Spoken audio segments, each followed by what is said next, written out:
Hi friends, எல்லாருக்கும் நமஸ்காரம். ரொம்ப சிம்பிளானதும் அதே மாதிரி நல்ல சூப்பர் டேஸ்டானதுமாய ஒரு காலிஃப்ளவர் தோரன் தான் இன்னைக்கு நம்ம செய்ய போகிறேன். அதுக்காக ஒரு காலிஃப்ளவர் உப்பு தண்ணியில் போட்டு அதில் பூச்சி எல்லாம் எடுத்து மாற்றி நல்லா க்ளீன் பண்ணியதுக்கப்புறமா பொடி பொடியாகிட்டு இதே மாதிரி நறுக்கி எடுத்திருக்கு.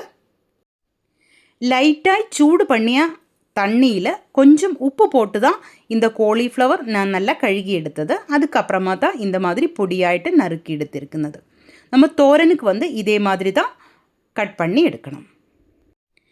இனி இதிலேக்கு ஒரு பெரிய வெங்காயம் இதே மாதிரி சின்னதாயிட்டு நறுக்கியது நமக்கு சேர்க்கலாம்.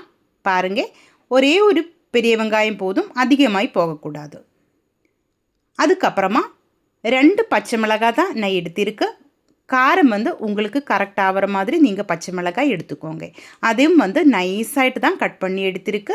பொடி பொடியாகிட்டு நறுக்கிய ஒரு சின்ன பீஸு இஞ்சியும் அதிலேக்கு சேர்த்திருக்கு.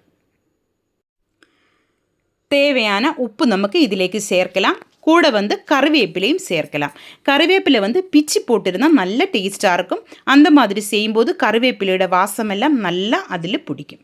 1/2 டீஸ்பூன் மஞ்சள் தூள் நான் சேர்த்திருக்கு. கூட 1/2 கப்பு தேங்காயும் சேர்த்திருக்கு. தேங்காய் துருவும் போது தேங்காய் தொட்டியிலே நாறு தான் அது. இது நம்ம கவனமாக பார்க்கணும். இது நம்ம வயிற்றுக்குள்ளே போகக்கூடாது. இது எடுத்து மாற்றணும். இனி கை வச்சு நமக்கு இதே மாதிரி நல்லா மிக்ஸ் பண்ணி எடுக்கலாம். நல்லா பிசைஞ்சு எடுக்கணும். பாருங்கள், இதே மாதிரி நல்லா ப்ரெஸ் பண்ணி நல்லா பிசைஞ்சு எடுக்கணும். அப்போது இஞ்சியும் அதே மாதிரி உப்பு எல்லாமே நம்ம காலிஃப்ளவரில் நல்லா பிடிக்கும். தேங்காய் பால் எல்லாம் காலிஃப்ளவரில் நல்லா பிடிக்கும். அதுக்கப்புறமா ஒரு 10 நிமிஷம் நமக்கு இது அப்படியே வைக்கலாம்.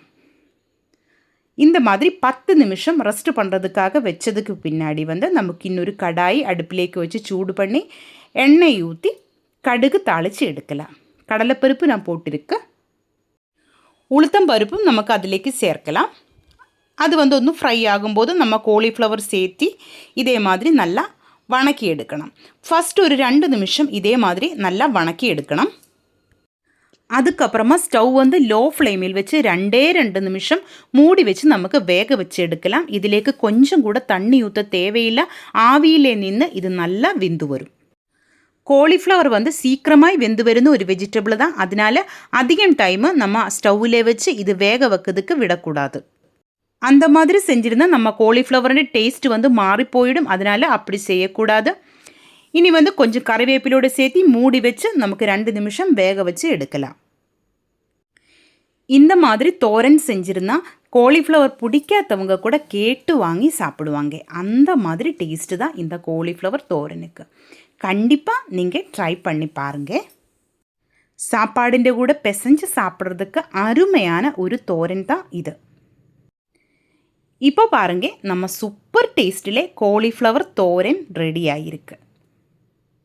கண்டிப்பாக காலிஃப்ளவர் கிடைக்கும்போது நீங்கள் இந்த மாதிரி ஒரு தடவை ட்ரை பண்ணி பாருங்கள். இந்த வீடியோ உங்களுக்கு பிடிச்சிருந்தா சேனல் சப்ஸ்கிரைப் பண்ணுங்கள், லைக் பண்ணுங்கள். கேரளா ரெசிபீஸ் பிடிக்கிற உங்கள் ஃப்ரெண்ட்ஸுக்கெல்லாம் நீங்கள் ஷேர் பண்ணி கொடுங்க.